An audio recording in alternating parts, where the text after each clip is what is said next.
இன்னைக்கு சின்ன பசங்களை ரெக்ரியேஷன் கேம்ல ஆட வச்சேன். அப்போ 2 பசங்களை கேப்டனா சூஸ் பண்ணி டீம் எடுங்கடான்னு சொன்னேன். அவனுங்க எடுத்த டீமை பார்த்ததுக்கு அப்புறம் எனக்கு ஒரே ஷாக்கு. நல்லா விளையாடுறவனுங்களா டீம் எடுத்து வைப்பானுங்கன்னு பார்த்தா அவன் ஃப்ரெண்ட்ஸா எடுத்து வச்சிருக்கானுங்க. அப்பதான் ஒரு விஷயம் தோணுச்சு, இந்த மாதிரி தானே மற்ற ஸ்போர்ட்ஸ் எல்லாம் டீம் எடுக்கிறானுங்க. நம்ம கூட சோசியல் மீடியால ஜஸ்டிஸ் கேட்டுட்டு இருப்போமே. ஆனா இந்த மாதிரி பிரச்சனைலாம் எங்க கேம்ல இல்ல. ஜெயிக்கிறவன் அடுத்த ரவுண்டுக்கு போவ, மெடல் அடிக்கிறவன் அடுத்த லெவலுக்கு போவ. அது சரி, உங்களோட கேம்ல எல்லாம் தப்பே நடக்காதான்னு கேட்டீங்கன்னா அதுக்கு முன்னாடி ஒரு விஷயத்தை தெரிஞ்சுக்கோங்க. மற்ற கேம்ல எல்லாம் அம்பையரோட டிசிஷன் கரெக்டான செக் பண்றதுக்கு தான் எலக்ட்ரானிக் ஐட்டத்தை யூஸ் பண்ணுவாங்க. ஆனா ஃபென்சிங்ல எலக்ட்ரானிக் ஐட்டத்தை வச்சு தான் கேமே நடக்கும். ஃபர்ஸ்ட் நீங்க ஒரு எலக்ட்ரானிக் டிவைஸ் மேல தான் நின்று விளையாடுவீங்க. அதுக்கு பேரு கண்டக்டிவ் பிஸ்ட். உங்களோட ஒவ்வொரு ஹிட்டையும் மானிட்டர் பண்றதும் ஒரு எலக்ட்ரானிக் டிவைஸ் தான். அதுக்கு பேரு ஸ்கோரிங் மிஷின்.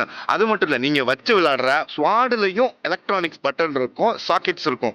அது மட்டும் இல்ல, உடம்புல எதெல்லாம் டார்கெட் ஏரியாவோ அந்த இடத்துல கூட ஒரு எலக்ட்ரானிக் டிவைஸ் வச்சிருப்போம். அதுக்கு பேரு எலக்ட்ரானிக் ஜாக்கெட். அப்படியே ரெஃபரி தப்பான டிசிஷன் கொடுத்தாலும் வீடியோ ரெஃபரல் சிஸ்டமும் இருக்கு. கிரிக்கெட்ல கூட இருக்குமே. Ref, I'd like to ask for a video review. Video review. Video review is requested. கேம்ல மாதிரி இங்க ஒன் சைடு ரெஃபரி எல்லாம் பண்ண முடியாது. அப்படியே ஒரு அம்பையர் பண்ணணும்னு நினைச்சான்னா